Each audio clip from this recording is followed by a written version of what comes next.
오늘은 괜찮습니다 라는 제목으로 말씀 나누기를 원합니다. 괜찮습니다. 한번 따라해 봅시다. 괜찮습니다. 괜찮습니다. 네, 미국인 친구들이 있었습니다. 세계 여행을 하고 있는 중에 폴란드를 여행할 때의 일입니다. 어느 마을을 지나던 이 미국의 친구들은 폴란드에서 가장 존경받는 랍비에 대해서 소식을 듣게 됩니다. 그래서 이 랍비의 집을 방문하게 되었습니다. 랍비는 이 집에서 인생의 대부분을 그 마을에서 보내고 있었습니다. 이 랍비의 집을 찾아간 미국인들은 깜짝 놀랐습니다.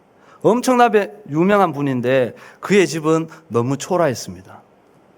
살림살이가 거의 없었습니다. 집에 있는 가구라고는 성경 공부를 하는 의자와 책상 그리고 침대밖에 없었습니다. 미국인들이 랍비에게 인사를 하고 물었습니다. 선생님의 집안 살림살이를 보고 깜짝 놀랐습니다. 그런데 가구는 이게 전부인가요? 라고 물었습니다. 랍비는 미국인들을 바라보며 이렇게 말합니다. 제 눈에는 여러분들 가구도 보이지 않는걸요? 여러분의 가구는 어디에 있습니까? 랍비의 질문에 어이가 없어서 저희는 미국 사람입니다. 우리 가구라니요. 당연히 우리의 가구는 미국 집에 있습니다. 우리는 여행하고 있는 중에 어떻게 가구를 들고 다닙니까? 미국인들의 대답에 랍비가 대답했습니다. 저도 여러분과 똑같습니다. 저는 잠시 이 세상에 여행하고 있을 뿐입니다. 사랑하는 여러분, 이 랍비의 대답이 베드로전서가 우리 그리스도인들에게 말하는 정체성입니다. 우리 그리스도인들의 정체성을 말하고 있습니다. 하지만 세상은 나그네를 불행한 사람이라고 말하는 경우가 많습니다. 집도 없고 정착지도 없고 언제 떠날지 모르는 사람, 안정적이지 못한 사람. 그런데 성경은 나그네를 전혀 다르게 정의하고 있습니다. 돌아갈 본향에 있는 자, 천국 시민권을 가진 자, 이 땅에 잠깐 머물다가 가는 순례자. 사람이 확신 있게 살아가려면 자기의 정체성이 분명해야 합니다. 나는 어떤 사람인가? 나는 무엇을 위해서 존재하는가? 이 물음에 답을 갖지 못한다면 작은 바람에도 우리는 흔들리게 됩니다. 긴 터널 앞에서 이러지도 못하고 저러지도 못하고 들어가지도 못하고 나가지도 못하고 주저앉게 되는 거죠. 베드로전서는 바로 이 물음에 명확한 답을 주는 책입니다. 우리 1절 말씀 함께 읽어봅시다. 1절입니다. 시작. 예수 그리스도의 사도 베드로는 본도, 갈라디아, 갑바도기아, 아시아와 비두니아에 흩어진 나그네. 아멘. 이 편지의 수신자는 소아시아에 흩어져 살던 그리스도인들입니다. 어느 특정 교회가 아니라 아시아 전역의 모든 교회에게 보낸 편지입니다. 그래서 베드로전서를 공동서신이라고 말합니다. 당시 소아시아의 교회들은 엄청나게 빠르게 성장했습니다. 급성장한 교회는 내적으로 문제가 많았습니다. 첫사랑을 잃어버리고 유산과 하나님을 구별하지 못하고 영적으로 잠들어 있고 미지근한 신앙생활을 하는 교회들이 많았습니다. 외적으로는 로마의 박해가 거셌습니다. 네로 황제와 콘스탄틴 대제에 이르기까지 수백 년에 걸친 박해가, 핍박이 그리스도인들을 짓누르고 있었습니다. 내외적으로 고난의 연속이었습니다. 베드로전서는 이 짧은 서신에서 고난받다라는 단어 파스코라고 하는데요. 이 파스코가 12번 나옵니다. 별로 감흥이 없으시죠?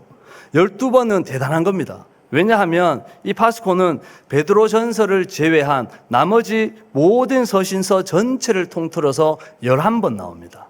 그런데 베드로전서 한 곳에서만 12번 기록하고 있습니다.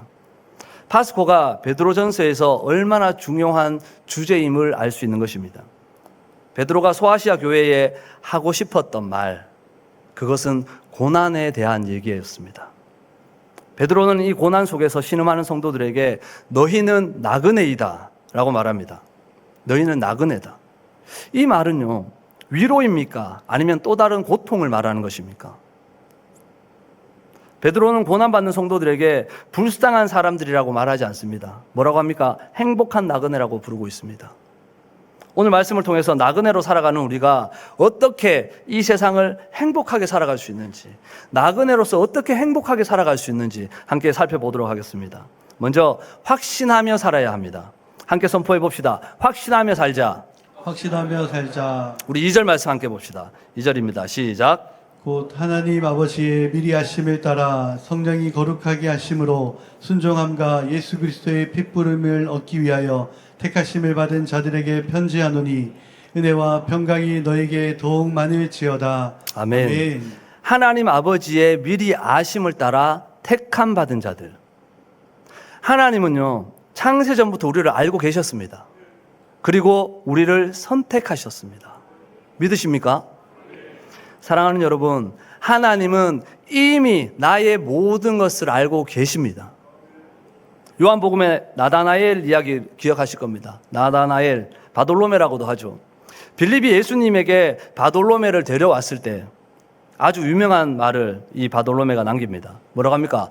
나사렛에서 무슨 선한 것이 날 수 있겠느냐. 예수님이 나사렛 출신이라는 것을 알고 한 말이죠. 나사렛에서 무슨 선한 것이 날 수 있겠느냐. 바돌로메의 이 퉁명스러운 말에 예수님은 이 독사의 자식아, 어떻게 그런 말을 할 수 있어? 라고 하지 않으셨습니다. 놀라운 말씀을 하시죠. 보라, 이는 참 이스라엘 사람이라 그 속에 간사한 것이 없도다. 바돌로메가 깜짝 놀랐습니다. 아니, 저를 아십니까? 이 물음에 예수님은 이렇게 대답합니다. 빌립이 너를 부르기 전에 내가 무화과 나무 밑에서 한 일을 나는 보았노라. 그 무화과 나무 아래에서 무슨 일이 있었는지 아무도 몰랐습니다. 바돌로메는 혼자 무화과 나무 아래에서 기도하고 있었습니다. 아무도 몰랐습니다. 메시아를 간절히 기다리던 그 바돌로메의 마음, 아무도 몰랐습니다. 메시아를 간절히 기다리던 그 바돌로메의 그 마음, 예수님은 알고 계셨습니다. 그 순간 바돌로메의 심장이 얼마나 뛰었을까요? 이분이 나를 어떻게 알지? 누군가 나를 보고 있었구나. 이분이 바로 그분이구나. 내가 혼자가 아니었구나. 세상은 우리를 잘 모릅니다. 사람들은 겉으로 드러난 내 모습만 봅니다. 내 속이 어떤지, 내 마음이 어떤지 모릅니다. 실패한 모습, 연약한 모습, 넘어지는 모습만 봅니다. 성공한 모습, 잘 나가는 모습, 웃는 모습만 봅니다. 나의 껍데기만 보는 것이죠. 그러나 우리 하나님은요, 우리의 처음도 지금도 우리의 마지막도 다 알고 계시는 줄 믿습니다. 아멘. 하나님은 내가 태어나기 전부터 나를 알고 계셨습니다.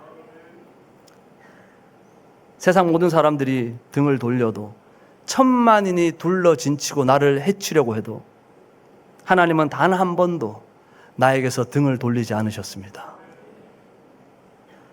하나님은 결단코 나를 포기하지 않으십니다. 요한복음 14장 18절은 이렇게 기록하고 있습니다. 함께 읽어보겠습니다. 시작. 내가 너희를 고아와 같이 버려두지 아니하고 너희에게로 오리라. 아멘. 아멘. 하나님은 우리를 고아와 같이 버려두지 않으십니다. 우리가 어떤 자리에 있든지 어떤 상황에 있든지 하나님은 우리를 다 알고 계십니다. 그리고 우리를 찾아오십니다. 이 확신이 있는 사람은 다릅니다. 다를 수밖에 없죠. 광야, 그 광야 한가운데 서 있을지라도 흔들리지 않습니다. 깊은 터널 속에서도 포기하지 않습니다. 고난의 파도 앞에서도 무너지지 않습니다. 왜요? 왜 그렇습니까? 세상에 나 혼자가 아니라는 사실을 알기 때문입니다. 전능하신 하나님이 나와 함께 한다는 사실을 알고 있기 때문입니다. 여러분, 두려워하지 맙시다. 막막해하지 맙시다. 포기하지 맙시다. 어떤 고난 속에서도 절망하거나 흔들리지 않는 저와 여러분들 되시기를 소망합니다. 아멘. 두 번째로 거룩하게 살아야 합니다. 함께 선포해 봅시다. 거룩하게 살자. 거룩하게 살자. 할렐루야. 네. 나그네, 디아스포라라고 하죠. 전 세계에 흩어진 유대인들을 가리키는 말입니다. 조국을 떠나 이방 땅에 살면서도 유대인들은 자기 신들의 정체성을 잃지 않았습니다. 이방인들과 함께 어울려 살았지만 율법과 전통과 신앙을 버리지 않았습니다.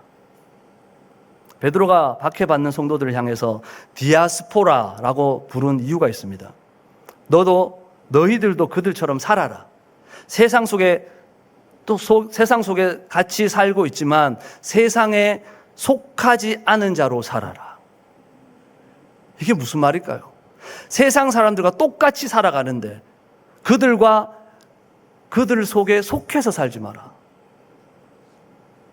세상 속에 속해서 사는데 속해서 살지 말라고 합니다. 저와 여러분들 역시 돌아갈 본향이 있는 나그네들입니다. 이 세상 속에 그렇게 살아야 합니다. 본향 백성답게 구별되고 거룩한 삶을 살아야 합니다. 제가 청소년 사역을 할 때 거룩을 얘기할 때 항상 강조했던 것이 있습니다. 지금 똑같이 수업 듣고 똑같이 학원 다니고 똑같이 예배 드리고 있지만 너희들의 미래는 달라. 껄렁한 친구들에게 이렇게 말합니다. 지금 똑같이 담배 피우는 자리에 있고 똑같이 술 마시는 자리에 있지만 나는 니들과 달라. 아무것도 아닌 말이에요. 이러면 아이들의 눈빛이 달라집니다. 그래? 내가 쟤들과 달라?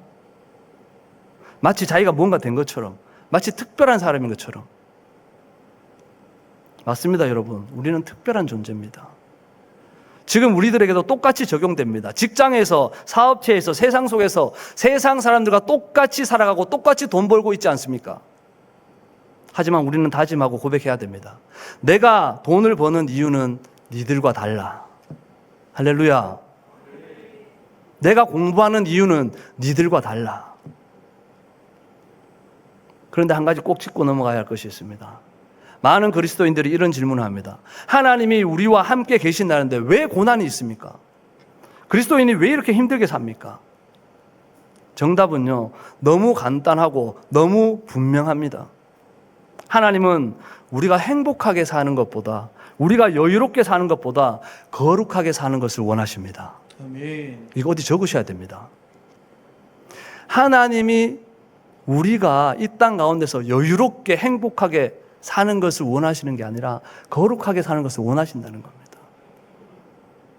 기복신앙은 분명히 잘못된 것입니다. 예수 믿으면 복 받는다는 말, 이 말은요, 이 땅에서 잘 먹고 잘 산다는 말이 아닙니다. 천국 소망을 말하는 것입니다. 하나님은 우리가 무엇을 하느냐, 어떤 복을 받느냐보다 우리 자신이 어떤 사람이 되었는가, 어떻게 살아가고 있는가, 이것에 더 관심을 가지고 계십니다. 하나님은 우리를 편안하게 만드는 것보다 거룩하게 만드는 데 더 관심이 있으십니다. 할렐루야. 아멘. 제가 청년 청소년 사역 한 20년 했는데 이들 고민이 있어요. 이들의 고민이 있는데 강산이 2번이 바뀌었지만 이들의 고민은 바뀌지 않았어요. 어떻게 살아야 할지, 무엇을 해야 할지, 결혼해야 될지 말아야 할지, 애 낳아야 할지 말아야 할지, 이직을 해야 될지 말아야 될지 똑같은 질문도 아직도 하고 있어요. 저에게 물어보면 저는 아주 쉽게 답합니다. 이직해, 결혼해, 애 낳아. 너무 어이없사하죠. 하나님의 관심은 내가 무엇을 하느냐가 아닙니다.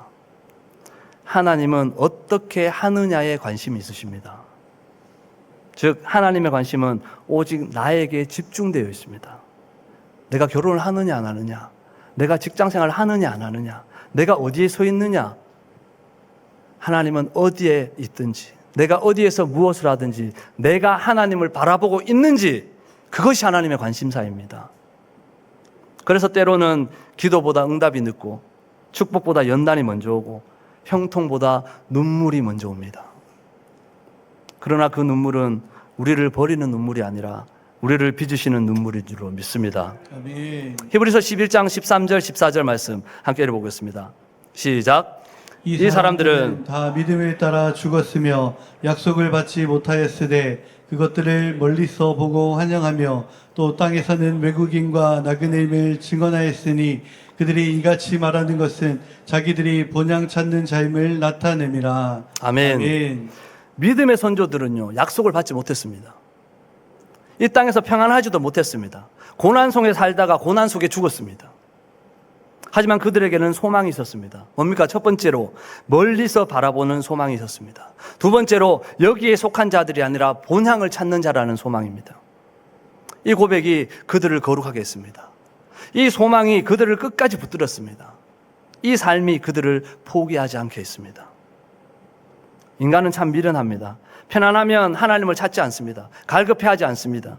그런데 어려움이 오면 하나님 앞에 엎드립니다. 그렇게 눈물로 절규하고 진정으로 회개하며 엎드리면 10년, 20년이 걸려도 안 고쳐지던 것들이 떨어져 나갑니다. 거룩한 사람으로 빚어지는 거죠. 오늘 본문 2절 말씀 다시 한번 읽어보십시다.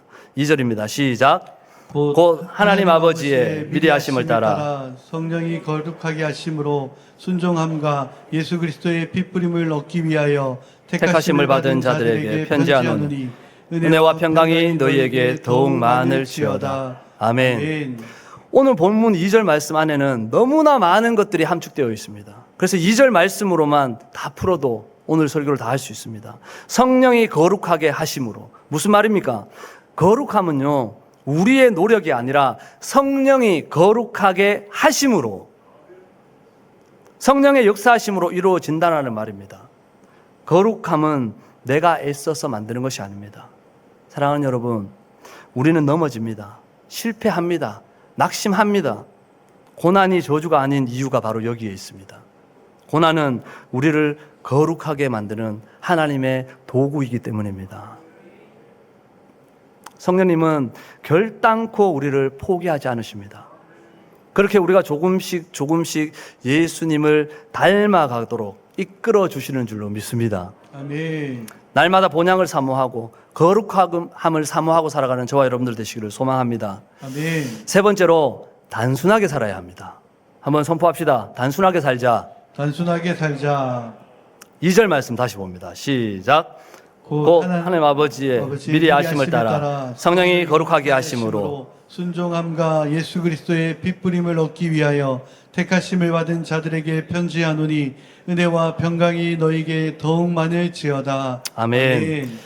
우리가 단순하게 살아가는 최고의 방법이 뭔지 아십니까? 순종입니다. 순종에는 이유가 없습니다. 생각하고 판단할 것이 없습니다. 그냥 순종하는 겁니다. 나그네는 짐이 가벼워야 합니다. 오래 머물지 않기 때문이죠. 곧 떠날 곳에 너무 많은 짐을 쌓아두면 떠날 때 발이 묶입니다. 어느 목사님이 늘 하신 예화가 있습니다. 그리스도인의 마음속에는 두 개의 풍선이 있습니다.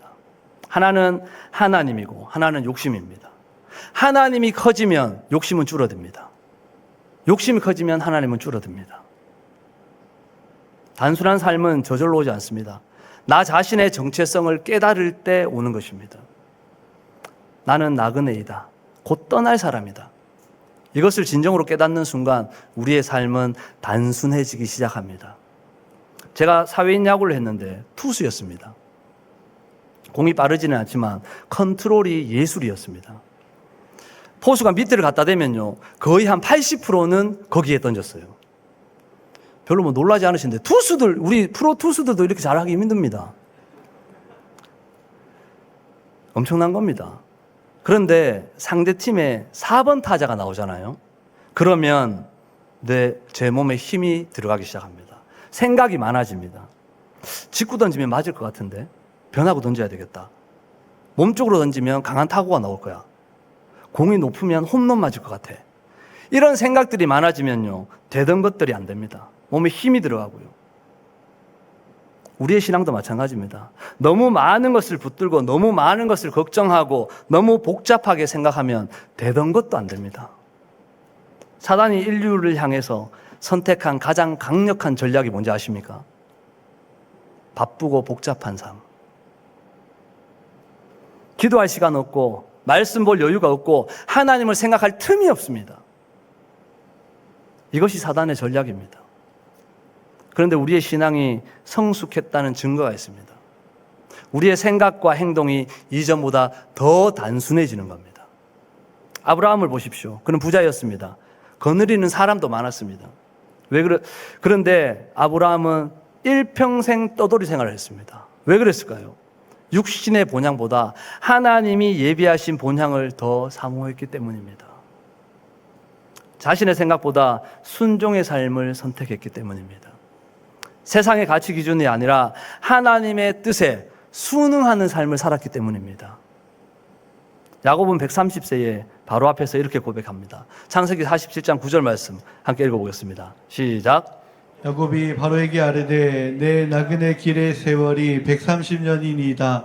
내 나이가 얼마 못되니 우리 조상의 나그네 길을 연조에 미치지 못하나 험악한 세월을 보내었나이다 하고 아멘.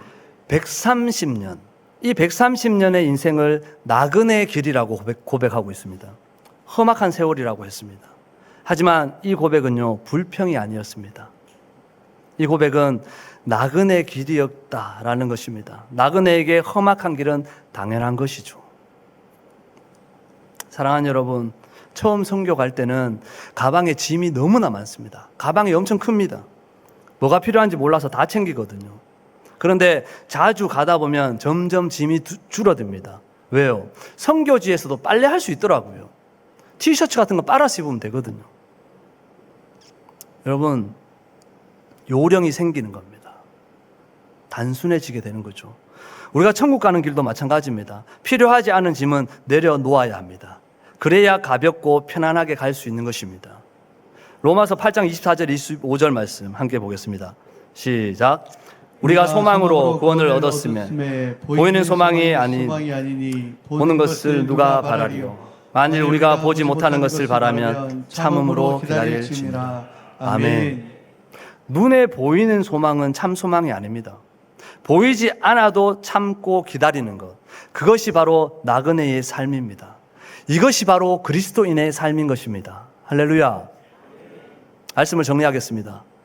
오늘 본문 1절에서 베드로는 수신자를 이렇게 부릅니다. 흩어진 나그네.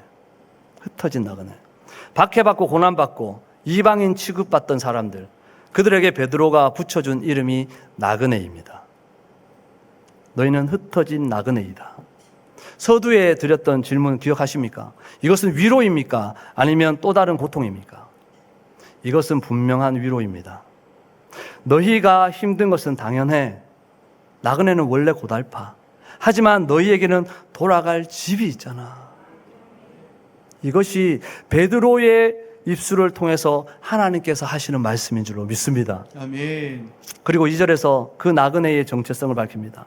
하나님 아버지의 미리의 아심을 따라 택하심을 받은 자들. 나그네이지만 버려진 자가 아니라 행복한 나그네. 나그네는 떠도는 자이지만 잃어버린 자가 아닙니다. 고달프지만 목적지가 분명한 자들입니다. 이것이 바로 저와 여러분들의 정체성입니다. 아멘. 오늘 이 자리에 계신 여러분, 혹시 지금 나그네처럼 고달픈 분 계십니까? 어디로 가야 할지 모르는 분이 계십니까? 이 길이 맞는지 확신이 없는 분이 계십니까? 오늘 말씀이 그 대답입니다. 확신하십시오. 하나님이 나를 미리 아시고 선택하셨습니다. 나는 결코 혼자가 아닙니다. 거룩하십시오. 나는 이 세상에 속한 자가 아닙니다. 돌아갈 본향이 있는 천국 시민입니다. 단순하십시오. 꼭 필요하지 않는 짐들은 내려놓으십시오. 아멘. 욕심을 내려놓을수록 하나님은 커지게 됩니다. 사랑하는 여러분, 괜찮습니다. 실수해도 괜찮습니다. 넘어져도 괜찮습니다.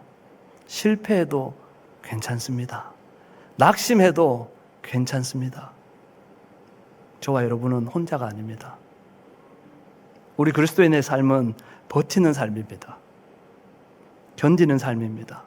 당연히 아픕니다. 당연히 어렵습니다. 어쩌면 죽고 싶을 만큼 힘들 수도 있습니다. 왜냐하면 이 세상은 우리의 본향이 아니니까요. 꼭 기억합시다. 나만 힘든 것이 아닙니다. 그리스도인이라면 누구나 세상의 가치 기준과 부딪히며 살아갈 수밖에 없습니다. 그리스도인이라면 누구나 세상의 방법과 부딪힐 수밖에 없습니다. 우리는 이 세상에 집을 짓는 사람이 아닙니다. 우리는 주님이 예비하신 집으로 돌아가는 사람들입니다. 그래서 조금 손해봐도 괜찮습니다. 좀 늦어도 괜찮습니다. 좀 울어도 괜찮습니다. 우리의 본향은 여기에 있지 않기 때문입니다. 천국을 향해 끝까지 믿음으로 걸어가는 저와 여러분들 되시기를 소망합니다. 아멘. 세상 끝날까지 행복한 나그네로 살아가는 저와 여러분들 되시기를 소망합니다.